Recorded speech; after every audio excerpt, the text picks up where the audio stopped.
আপনি কি জানেন, একটা পাখি যদি নিজের ডানার শক্তি না চেনে সে কখনো আকাশ ছুঁতে পারে না। একটা নদী যদি নিজের গতিপথ ভুলে যায় সে সাগরের দেখা পায় না।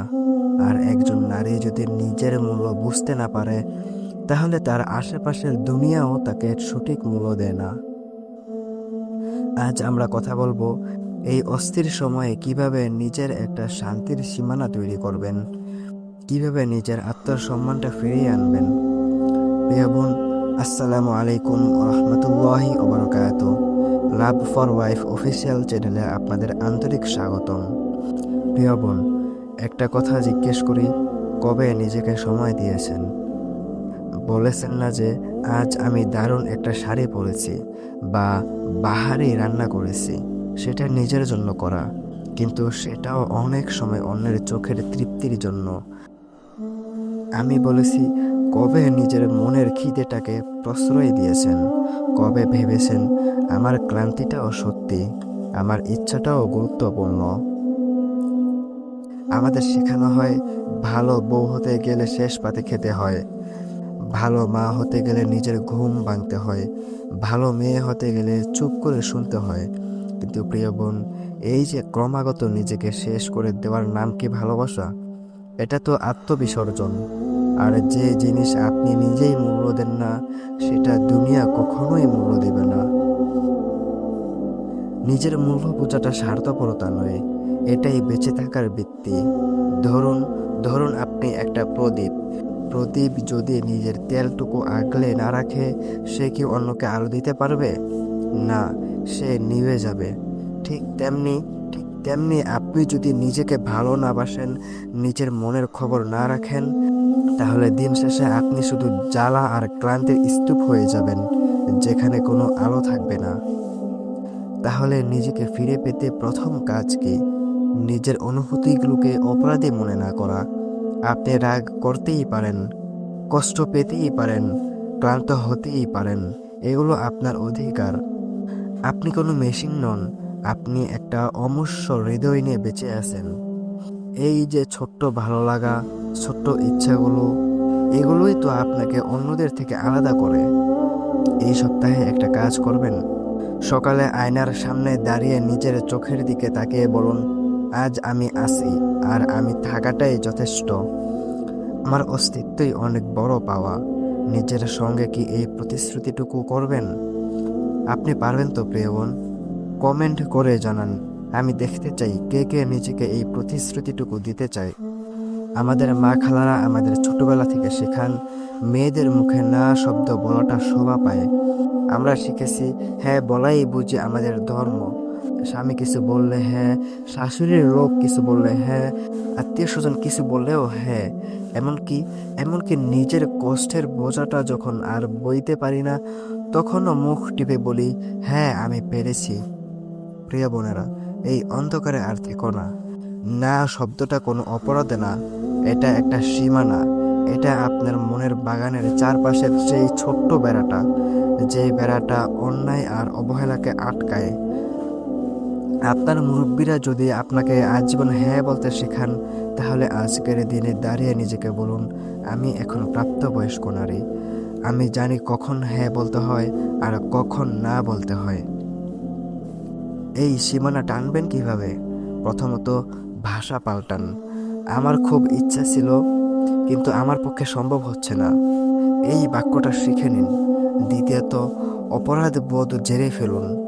আপনি যখন নিজের সম্মানের জন্য না বলবেন তখন কেউ হয়তো বলবে আপনি বুঝি স্বার্থপর। সেটা শুনে গুটিয়ে যাবেন না। আকাশের দিকে তাকিয়ে ভাবুন তো, চাঁদ যদি প্রতিদিন পূর্ণিমা না হয়ে একটু আমাবস্যার আধারে ডুবে যায় তাহলে কি তার মূল্য কমে যায়? না, তাকে সবাই বোঝে। আপনাকেও বুঝতে হবে। কিছু মানুষের নেতিবাচকতা আপনার গায়ে লাগানোর আগেই আপনার মানসিক শান্তিটাই সবচেয়ে দামি সম্পদ। যদি দেখেন কোনো সম্পর্ক বারবার আপনার এই শান্তি কেড়ে নিচ্ছে, বারবার আপনাকে ছোট করছে, তাহলে সেখানে একটু দূরত্ব তৈরি করুন।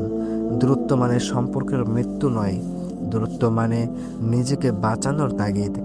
আপনি যদি প্রতিনিয়ত ক্ষতবিক্ষত হতে থাকেন, তাহলে তো আপনার ভালোবাসার মানুষটাকেও একদিন আপনি ফুল দিতে পারবেন না।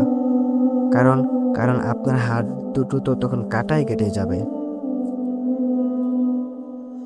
একজন নারীর শক্তি তার মন থেকে আসে। মনে সাহস রাখুন যে আপনি এই সীমানা আঁকতে পারেন, সুন্দর করে, ঠান্ডা মাথায়, কোনো ঝগড়া ছাড়াই। প্রিয় বোনেরা, আজকাল আমরা ধৈর্য আর দুর্বলতাকে এমন করে ফেলি, অনেকেই মনে করেন ধৈর্য মানে সব কিছু চুপচাপ সয়ে যাওয়া, নির্যাতনকে মেনে নেওয়া। কিন্তু না, সেটা ধৈর্য নয়, সেটা আত্মহরণ। ধৈর্য হচ্ছে একটা নদীর মতো, যে জানে কখন গর্জন করতে হয় আর কখন শান্ত থাকতে হয়। আমাদের জীবনেও জ্বর আসবে, অশান্তি আসবে, এমন কিছু মানুষ আসবে যারা আমাদের মূল্য বুঝবে না। তাহলে সেখানে কি করব আমরা? প্রথম ধাপ, শান্ত থাকুন। কথায় বলে, উত্তেজিত মস্তিষ্কের সিদ্ধান্ত অন্ধকারে ঢিল ছোড়ার মতো, যেখানে লাগে সেখানেই ক্ষত।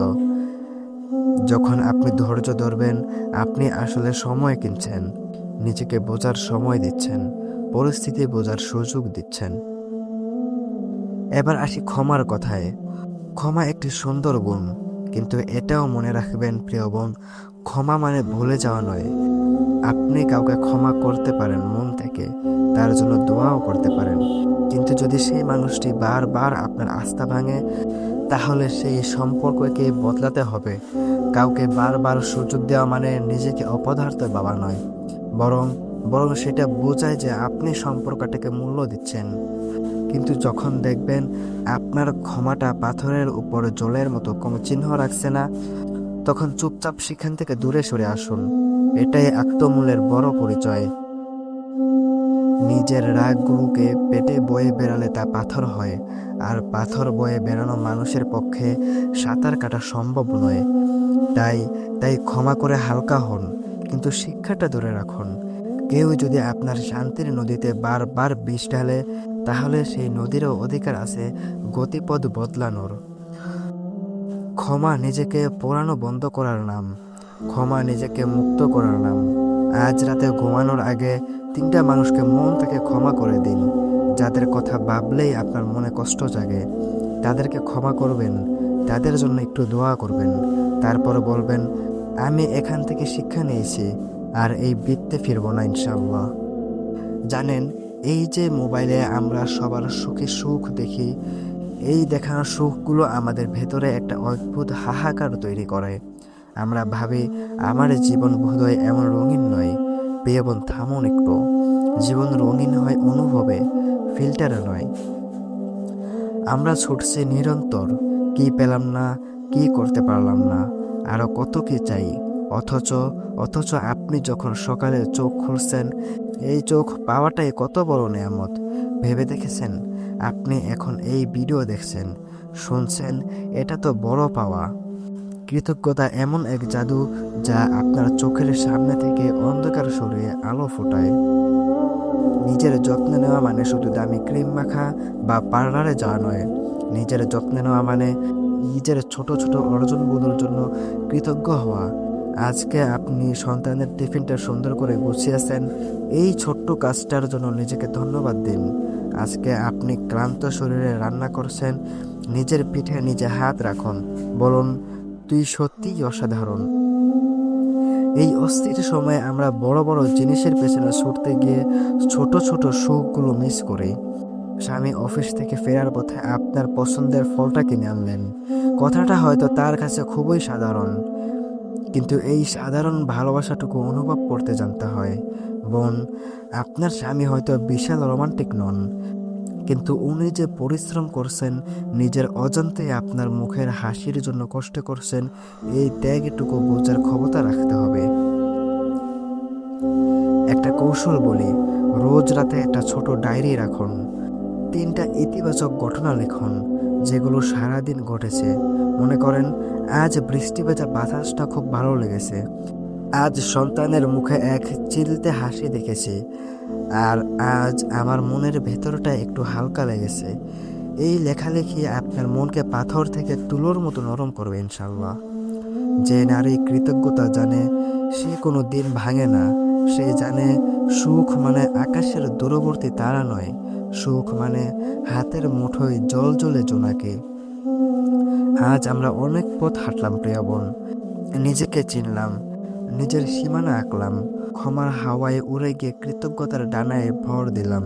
কিন্তু মনে রাখবেন, যন্ত্রণা আর ভালোবাসার এই সব পথ চলা শেষ পর্যন্ত থামে একটা দরজায় এসে।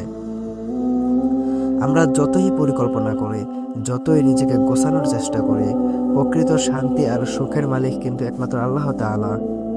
আমাদের এই ব্যস্ত জীবনে যখন একাকিত্ব আর কষ্ট খুব চেপে ধরে, তখন পৃথিবীর কেউ সেই শূন্যতা পূরণ করতে পারে না। আর তখনই আমরা বুঝি যে প্রশান্তি আমরা খুঁজতেছি তা আছে আল্লাহর স্মরণে। নামাজের সিজদায় মাটিতে মাথা ঠেকান, দেখবেন সব জটিলতা ধীরে ধীরে নিজেই খুলে যাচ্ছে। আপনি যখন আপনার দুহাত আল্লাহর কাছে তুলে ধরবেন, বলবেন, ইয়া আল্লাহ, তুমি আমার মনের এই অবস্থা জানো, আমাকে তুমি শক্তি দাও, তখন যে এক অদ্ভুত শান্তি নেমে আসে তা বলে বোঝানো যায় না। এই শান্তি থেকে নিজেকে বঞ্চিত করবেন না। দোয়াকে নিজের অস্ত্র বানান। আপনার স্বামী, আপনার সংসার, আপনার সন্তান আর সর্বোপরি নিজের মনের সুস্থতার জন্য দুহাত তুলে চেয়ে নিন, কারণ তিনিই দেন। আজ এই পর্যন্তই প্রিয় বোন, কিন্তু আমাদের এই পথ চলা যেন থেমে না থাকে। আপনাদের মধ্যে যদি কারোর নিজের জীবনে এমন কোনো গল্প বা অভিজ্ঞতা থাকে যা আপনি শেয়ার করতে চান, তাহলে আমাদের ইমেইলে পাঠিয়ে দিতে পারেন। আমরা আপনাদের পরিচয় সম্পূর্ণ গোপন রেখে গল্প সবার সামনে তুলে ধরার চেষ্টা করব ইনশাআল্লাহ। আজকের এই কথাগুলো যদি আপনার হৃদয় ছুঁয়ে থাকে, তাহলে ভিডিওটি লাইক করুন, কমেন্টে জানান আপনি নিজের শান্তির সীমানা বানাতে কোন উপায়টা সবচেয়ে বেশি কাজে লাগবে বলে মনে করেন। আর আপনার প্রিয় বন্ধুদের সাথে শেয়ার করুন, সাবস্ক্রাইব করে আমাদের সাথেই থাকুন। নিজেকে যত্ন নিন, সুস্থ থাকুন, নিজেকে ভালোবাসুন আর নিজেকে সম্মান দিন। আল্লাহ হাফেজ।